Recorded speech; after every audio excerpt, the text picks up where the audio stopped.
Salut aux makers et graphistes en herbe, on va voir aujourd'hui donc toujours un outil dans Blender qui est l'outil texte qui va nous permettre de modifier une typographie tout simplement, enfin de jouer avec.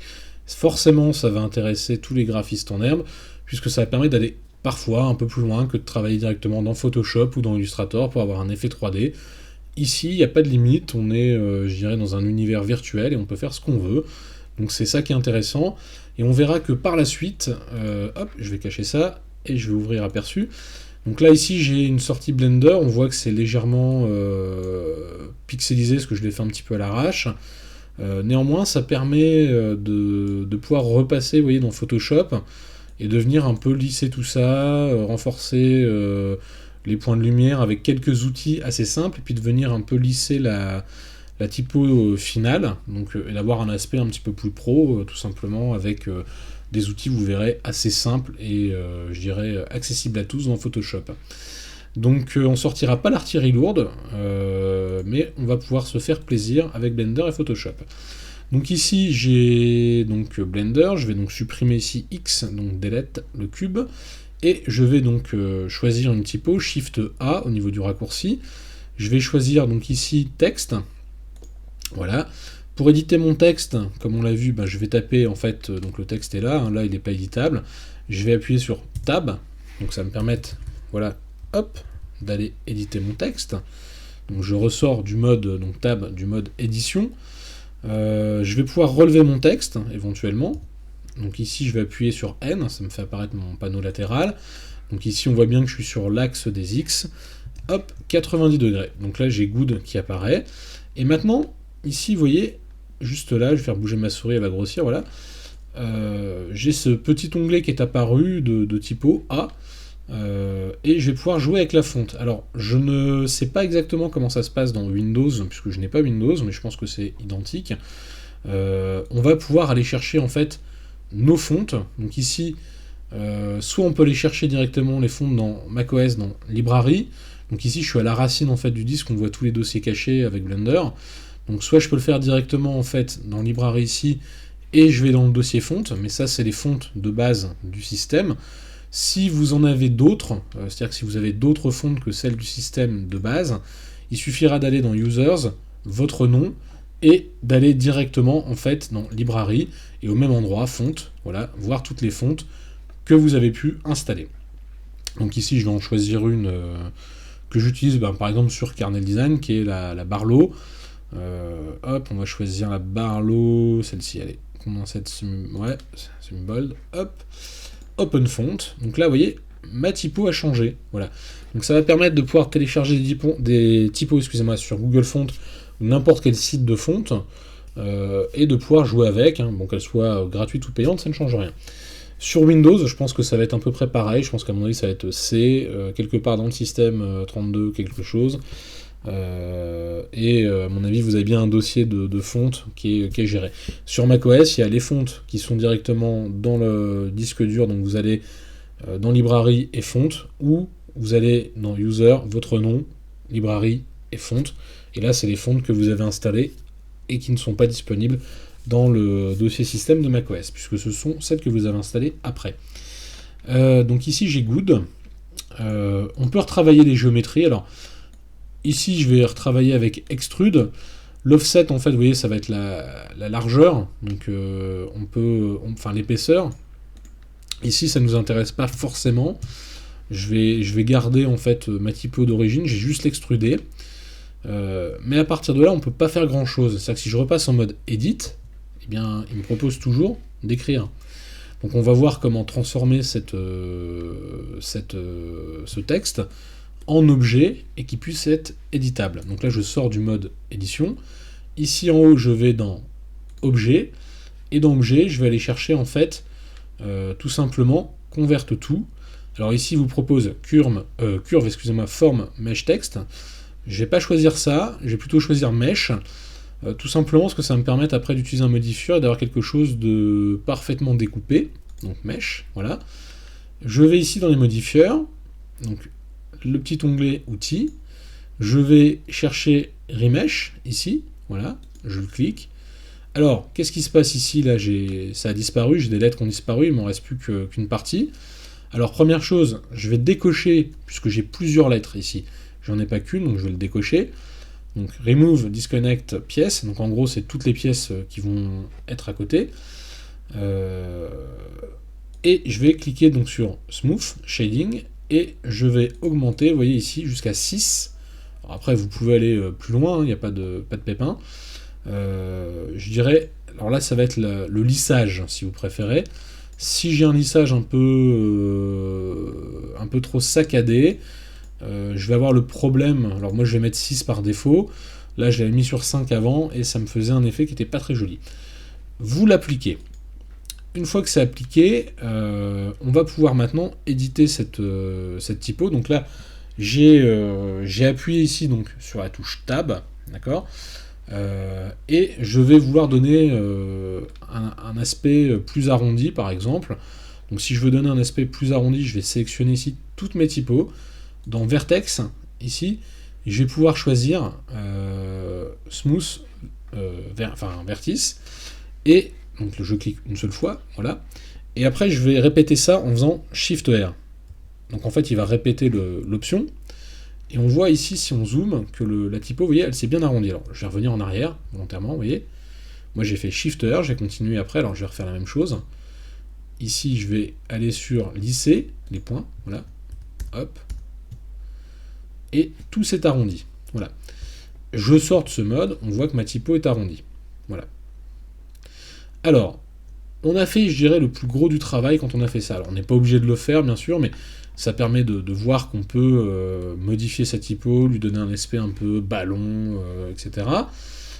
On peut aussi s'amuser, par exemple, à sortir de ce mode et aller dans le mode Sculpt, par exemple ici, et on va pouvoir s'amuser, par exemple, je sais pas, à pouvoir étirer. Alors là, je vais pas... Alors, je vais plutôt augmenter mon radius, voilà, hop. Vous voyez, ici, si on veut un truc qui coule, par exemple, on peut directement aller chercher, voilà, la typo. Alors, je vais me mettre en vue de face, voilà, je vais le faire là, comme ça, tac. Une typo un peu coulante, voilà. Donc ça peut être idéal, par exemple, pour une typo du type Halloween, voilà, là. Alors là, je vais réduire, en fait, mon radius, donc clic droit, en fait, hein, tout simplement. Maintenant, ça ressemble beaucoup, hein, Blender, à des logiciels comme Photoshop, Illustrator dans l'usage. Hop, ouais, ça va, bon, c'est un peu pointu, mais ça ira. Hop, je vais le faire ici, donc pareil, clic droit, hop, tac, et je vais sélectionner, voilà. Donc là, on peut aussi déformer légèrement, il n'y a pas de souci. Hop, voilà, bon. Bref, on peut vraiment s'amuser à faire plein de choses maintenant, assez aisément, puisque cette gestion avec les onglets au-dessus, qu'on a vu précédemment, apporte une lisibilité supplémentaire, ça existait déjà, mais je trouve que c'est plus clair. Alors moi je vais revenir en arrière, parce que je vais garder ma typo de base, voilà, comme ceci, et ici je vais vouloir lui mettre donc une texture. Donc là je veux un truc qui pète un peu, donc pour mettre une texture, vous allez voir, c'est assez relativement simple. Hop. Je vais sortir du mode scale, je vais revenir sur objet, je vais aller ici, donc choisir une nouvelle texture. Donc là par contre, alors je vais plutôt choisir que Eevee. Moi je préfère travailler avec Cycle pour ce genre de choses, puisque ça me permettra d'avoir un meilleur rendu à la fin. Enfin, je trouve que Cycle reste... Si on fait pas de l'anime, si on fait de la 2D, pour de l'image tout simple, enfin fixe, ça suffit... Eevee peut suffire, mais je trouve que Cycle apporte un meilleur rendu, surtout pour l'image 2D. Le temps de calcul sera plus long, mais justement, c'est pour une image 2D, ça sera plus intéressant, surtout s'il y a des jeux de lumière, des ombres, etc. Ou, par exemple, des objets qui vont être en émission, ça sera mieux géré. Je reviens ici sur mes textures, donc là celle-ci je vais la supprimer en attendant, parce que je sais pas s'il va confondre avec Eevee. Hop, et je vais choisir ici, je vais choisir un glossy par exemple, voilà. Hop, et je vais mettre une couleur un peu flashy comme j'ai fait tout à l'heure, orange. Hop, tac. Voyons voir ce que ça donne ici. Donc là il me l'a transformé ici en orange. Je vais me mettre non pas en rendu, enfin temps réel, parce que là c'est, vous voyez, enfin c'est pas un vrai rendu temps réel du coup ici, hein, on voit que ça pixelise et que j'ai pas le vrai rendu, il s'adapte à chaque fois, il allège le truc. Donc ici j'ai Good. Maintenant si on veut créer un petit univers autour, le plus simple c'est de... Alors déjà on va regarder la caméra, vous voyez ici je suis pas bien positionné, donc je peux sélectionner ma caméra, je peux la redresser. Donc là vous voyez si je me mets là, je vois plus rien. Donc je vais me remettre à 90, ici je vais remettre 0. Voilà, je vais dézoomer pour voir où est Good, et je vais déplacer ma caméra, voilà, en faisant G, et je me remets devant, comme je l'ai fait un peu sur mon tuto tout à l'heure. Si je faisais G et Y, vous voyez, je vais pouvoir avancer ou reculer, vous voyez, hop. Donc Wood est positionné, comme tout à l'heure. Donc là, vous voyez, c'est assez simple, il n'y a pas de piège, j'ai sélectionné l'objet et je me suis repositionné. La touche de la caméra, c'est 0. Voilà. Alors, une fois que c'est fait, on va recréer une sorte de petit cyclo. Donc je vais penser ici à mettre ma lumière en avant, donc je me mets en vue du dessus en appuyant sur la touche 7. Toujours la touche G, je viens me remettre devant, voilà. Donc ça va forcément changer légèrement la lumière, puisque je me suis remis dessus. Et cette lumière, je vais la rabaisser légèrement. Donc là, c'est vraiment... on verra ça dans un prochain tuto pour les jeux de lumière. Là, c'est vraiment la lampe de base. Par défaut. Voilà. Alors, ici, maintenant, ce que je vois, c'est créer, en fait, par rapport à mon rendu, un fond. Puisque là, mon univers, il est vide. Bon, bah là, tout bêtement, on va pouvoir aller, donc, créer une sorte de cyclo. Donc là, je fais Shift A. Donc ici, je vais dans Mesh, Plan. Voilà. Donc mon plan, bah, qu'est-ce que je fais? Bon, je vais le mettre à peu près à ce niveau-là. Donc là, je vais taper X. Comme ça, je suis sûr de me déplacer sur le bon truc. Et ici, je vais faire Scale. Donc S. Et j'agrandis. Voilà, vous voyez, tac. Je regarde à 0, ça va, je suis largement dedans. Je pourrais même réduire, je passerai encore, normalement. Voilà. Et je vais rentrer en mode edit en appuyant sur table, sélectionner 2, donc le 2 non pas du pavé numérique vers votre droite, mais au-dessus de votre clavier. Je vais sélectionner l'arête du dessus, donc celle-ci, là, celle qui est là. Je me mets en vue de côté. Voilà, celle-ci, donc en fait c'est là. Hein. Je vais me déplacer, et ici je vais faire E, vous voyez, extrude. Et je vais créer comme ça, à chaque fois je vais faire E. Et je vais créer une sorte d'arrondi, très léger, en douceur, voilà. Qui va être mon cyclo, comme chez les photographes, quand ils prennent des produits en photo, il y a un bord arrondi, ce qui permet d'avoir ne pas avoir de rupture, de coin cassé au fond de l'image. Là, j'appuie sur Z à la fin, je valide. Voilà, je vérifie à ma caméra si je suis bien dedans, parfait. Alors, première chose, si je fais un rendu ici, vous voyez, là, ça va être un peu légèrement cassé. Hein. Donc là, on va le voir d'ailleurs, hop. Vous voyez, là, j'ai des courbures qui ne sont pas forcément élégantes. Et bien, pour ça, je peux très bien demander ici de venir, donc le Shade Smooth, hop, voilà, ça va venir lisser. Et bien, vous pouvez faire même la même chose, du coup, sur votre typo. Je crois que j'avais oublié de le faire tout à l'heure, sur le fichier que je vais mettre sur Kernel Design, mais bon, c'est pas grave, ça permet de s'entraîner un petit peu à corriger. Et bien là, vous pouvez le faire aussi là-dessus, donc ça va permettre de lisser, en fait, l'objet, voilà, hop, virtuellement. En fait, il fait le travail de lissage, hein. On est bien sur du polygone, et lui, il lisse, voilà. Bon, bah là, je suis prêt, je vais me remettre en vue de face, voilà. Maintenant, je suis prêt à faire mon rendu. Bon, je vais quand même mettre une texture ici, vous voyez, à mon sol. Donc, même combat. Là, je fais new. On verra les textures, je dirais plus précisément, pareil, dans un autre tuto. Ici, je vais juste mettre un petit aspect métallique, de façon à avoir un peu de reflet dans le sol. Voyons voir. Hop, et je vais mettre une couleur plutôt sombre. Voilà, un sol plutôt sombre, comme j'ai fait tout à l'heure. Ok, là, on est prêt. Je vais regarder un peu où en est le rendu. Hop, je vais repasser ici. Ok. Si vous avez un bon PC, n'hésitez pas à augmenter les valeurs, 256, 64 ici. La taille, bon bah moi je veux un rendu plutôt rapide pour l'exemple, puisque mes fichiers sont déjà prêts. Je vais mettre 33%, et ici je vais faire F12. Voilà. Et mon rendu est en train d'apparaître. Voilà. Donc ça va être notre fichier de travail. Alors ici, bien sûr, moi j'ai lissé, alors là, bon, je ne l'ai pas fait sur l'exercice pour l'exercice, mais j'aurais très bien pu mieux lisser ma typo au départ, afin de ne pas avoir ces cassures. Mais on va voir que Photoshop peut nous permettre du coup, je dirais, de retravailler une image, et puis d'améliorer le rendu, enfin de ne pas être, je dirais, bloqué dans Blender, et de tout faire dans Blender. Ça a du sens quand on est sur l'image fixe, de réutiliser Photoshop après.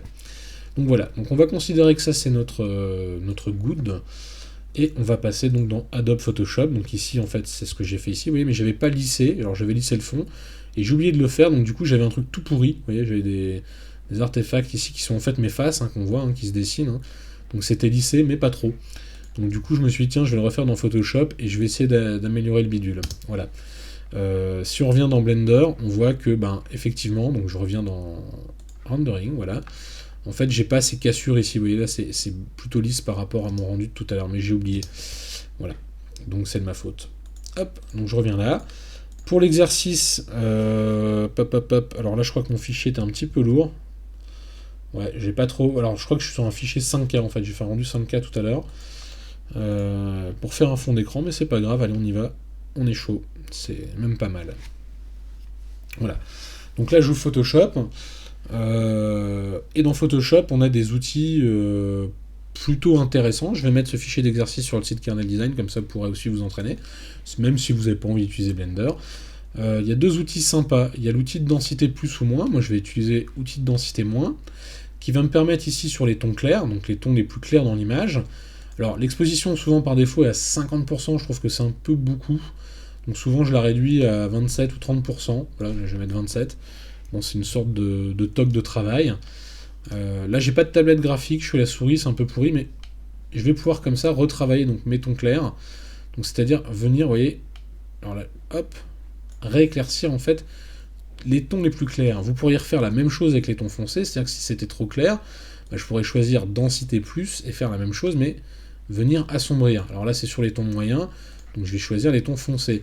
Mais on pourrait assombrir aussi les tons clairs en disant je choisis les tons clairs. Voilà, vous voyez, là, c'est les tons clairs qui vont être assombris. Voilà.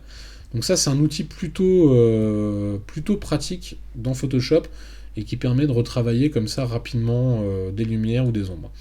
Donc ici, je vais choisir densité moins, ton clair. Je vais éclaircir encore plus. Voilà, hop, j'avais laissé Shift. Donc là, je tape sur Shift pour rester droit. Là, je le fais à la souris en bas. Donc là, je vais, on va dire, renforcer l'esprit encore de ces reflets de lumière en éclaircissant davantage. Donc pas forcément de la meilleure manière possible puisque je suis à la souris, mais c'est pas très très grave. Donc là, l'idée, c'est vraiment de rééclaircir. Alors là, vous voyez, ça me fait des petits bords ronds, pas forcément élégants, mais c'est pas très très grave. Puisque après, on va utiliser en fait l'outil doigt. On va voir que l'outil doigt va permettre de nous sauver la vie dans bien des cas. Je vais aussi augmenter là, je vais aussi augmenter là, hop. Bon là, je le fais vraiment en speed. Tac, voilà. Et ensuite, une fois que j'ai ça, donc c'est pas forcément très lisse, mais du coup, ça amène un peu de peps, ça renforce cet effet balloon. D'accord, on aurait pu le faire dans Blender, mais je trouve que parfois Photoshop est plus efficace. Et je vais utiliser en fait l'outil doigt. Alors ici, j'ai utilisé au niveau de mes brosses, ici, vous voyez, un arrondi flou. Je vais utiliser exactement la même chose de l'autre côté, pareil, intensité 31%. Clic droit pour jouer bien sûr avec l'épaisseur, on peut venir affiner, vous voyez, hop, voilà. Donc je vais pouvoir m'amuser à jouer comme ça avec les lettres. Donc ici on va plutôt par rapport à l'échelle être sur une épaisseur un petit peu plus large. Hop, ici je vais redescendre un peu. Donc finalement on n'est plus dans la réalité, enfin le semblant de réalité que pourrait amener Blender. Mais ici vous voyez je viens retravailler comme ça de façon à faire en sorte que mes arrondis là, qu'on ne voit plus trop la broche, qui a été utilisée au départ. Hop, voilà. Limite je pourrais venir renforcer les effets d'arrondi. Hop. Et si j'ai des effets de cassure, par exemple, dans mon image, je pourrais aussi les lisser, du coup. Donc l'idée du doigt, c'est vraiment de venir, en fait, lisser le dessin qui est là à la base. Ici, vous voyez, j'ai des choses pas forcément élégantes, je peux aussi les lisser, voilà, avec le doigt, tout simplement. Ici, pareil, vous voyez, tac. L'outil doigt va nous permettre de faire tout ça, et plus ou moins élégamment. Et avec la souris, vous voyez, si j'étais pas très droit, donc là, je vais essayer de repartir un peu plus droit, voilà. Bon, c'est un petit outil de correction qui est quand même super pratique, c'est pas des outils de fou, mais au quotidien, ça vous permet de corriger comme ça des petites erreurs. Là, par exemple, vous êtes trop pointu, vous dites, voilà, je reviens ici, hop, je vais remettre un peu de rond, ça marche. Ici, pareil, tac, voilà. Hop, donc juste un petit tour dans Photoshop, et c'est presque gold que j'aurais dû marquer au lieu de good sur ce tuto, mais ça permet, voilà, de transformer l'image, et puis de venir retravailler très rapidement, et si on a foire à rendu, c'est pas mort. Donc là, vous voyez, j'ai le truc de base, et j'ai le truc, on va dire, entre guillemets, amélioré, où je suis venu renforcer, en fait, les lumières sur les reflets, tout simplement. Voilà. Et bien, écoutez, j'espère que ce petit tuto vous aura plu, et ça montre que Blender, ça permet de travailler, on peut travailler de la signalétique dans Blender, on peut travailler aussi en impression 3D avec des lettres, hein, on peut très bien les imprimer par la suite, hein, il suffit de sortir son STL. Enfin voilà, ça permet de faire plein de choses en typographie, et de pas forcément rester cantonné pour des lettres en 3D à Photoshop ou Illustrator qui font souvent très bien le job, surtout Illustrator avec les outils 3D, mais je trouve que Blender, pour le coup, ben, on choisit sa typo, on vient retravailler ses mèches, et c'est très vite parti. L'outil, on le verra dans un autre tuto, Freestyle, permettra de récupérer aussi des traits et de retravailler directement dans Illustrator. Néanmoins, j'ai un petit souci avec le Blender 2.8, c'est que j'arrive pas à récupérer mon fichier temp aussi facilement qu'avec la version 2.7. Alors, on peut toujours le faire dans la version 2.7. Je pense que ça viendra dans les versions à venir, sauf si Freestyle est abandonné, ce que j'ai entendu de temps en temps dans des vidéos ou sur des forums de Blender, mais j'ai l'impression que non, puisqu'il est toujours là. Voilà. Et bien écoutez, je vous dis à très bientôt sur Kernel Design, abonnez-vous, et on va se revoir très vite pour des tutoriels sur Blender. A bientôt!